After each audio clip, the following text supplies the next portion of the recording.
চাষি ভাইদের বোনেদের আমি চিন্তা করতে বারণ করব, কারণ আমরা বিনা পয়সায় শস্য বীমার টাকা প্রতি বছরই চাষিদের দিয়ে থাকি। একদিকে নিম্নচাপের বৃষ্টি, অন্যদিকে ডিভিসির ছাড়া জল, প্লাবিত দক্ষিণবঙ্গের একাধিক জেলা। আগের থেকে জল নামলেও এখনো বহু এলাকা জলমগ্ন। ঘর বাড়ি তো গিয়েছেই, উপার্জনের ভরসা চাষের জমিও জলের তলায় সোনার ফসল।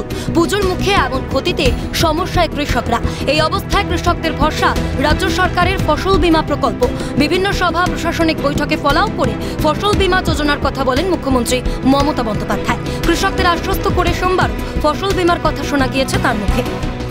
বন্যার জল চলে গেলে প্রথম কাজ হচ্ছে বর্ধমান, বাঁকুড়া, বীরভূম, হুগলি, হাওড়া, নদিয়া থেকে শুরু করে যতগুলো জায়গা আছে, উত্তর 24 পরগনা, দক্ষিণ 24 পরগনা, যে জেলাগুলো শস্য ভান্ডার,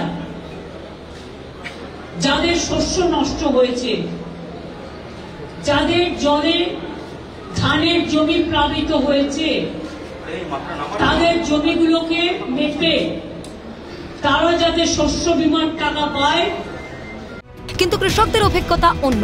নদিয়া রানাঘাটের 1 নম্বর ব্লকের কৃষকদের অবস্থাও রাজ্যের অন্যান্য জেলার কৃষিজীবীদের মতোই। জলের তলায় ফসল, বিপুল আর্থিক ক্ষতির সম্মুখীন রানাঘাটের কৃষকরা। কিন্তু রাজ্য সরকারের ফসল বীমায় সুফল মিলবে কি বীমার সুবিধা? না, কোনো সুবিধা দেয়নি।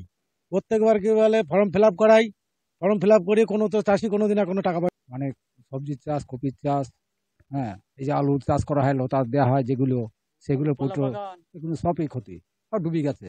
এই হবে এখন সরকার সেটা দেখুক, ইনকোয়ারি করে দেখুক। কলা বাগান যেভাবে ক্ষয়ক্ষতি হয়ে গেছে, সব খুশি যাচ্ছে। 16 ছড়া, 18 ছড়া কাঁদি, 22 কলা, সব খুশি যাচ্ছে। প্রশাসনের তরফ থেকে এসেছিল না, প্রশাসনের কোনো খবর নেই। অনেক ক্ষতি, বহু ক্ষতি, আমাদের এলাকায় বহু ক্ষতি হয়েছে। মানুষের যা ক্ষতি হয়েছে সেসব মানে প্রকাশ করা যাবে না। কেউ আসেনি, কেউ তদন্ত করতে আসেনি এখানে। আমার তো যা ধান পাট করা ছিল, পাটও অনেক জলে ডুবে নষ্ট হয়ে গেছে। আবার এই কলা গাছ এখানে প্রায় 1 বিঘে জমি, হ্যাঁ, সব না, এখনো পর্যন্ত কেউ আসেনি খোঁজ খবর নেওয়ার ব্যাপারে। কেউই খোঁজ খবর করছে না। চাইছেন আপনারা? আমরা তো চাইছিলাম যে ভবিষ্যতে যাতে দাঁড়াতে পারি, তার জন্য সরকারি সাহায্য আমাদের এর মধ্যে যদি পাই, তাহলে দাঁড়ানোর একটা পরিস্থিতি। সম্ভাবনা কার্যত উড়িয়ে দিচ্ছেন ক্ষতিগ্রস্ত কৃষকেরা। আর এখানেই প্রশ্ন উঠছে, তাহলে কাদের জন্য ফসল বীমা? কারা সুবিধা প্রাপক?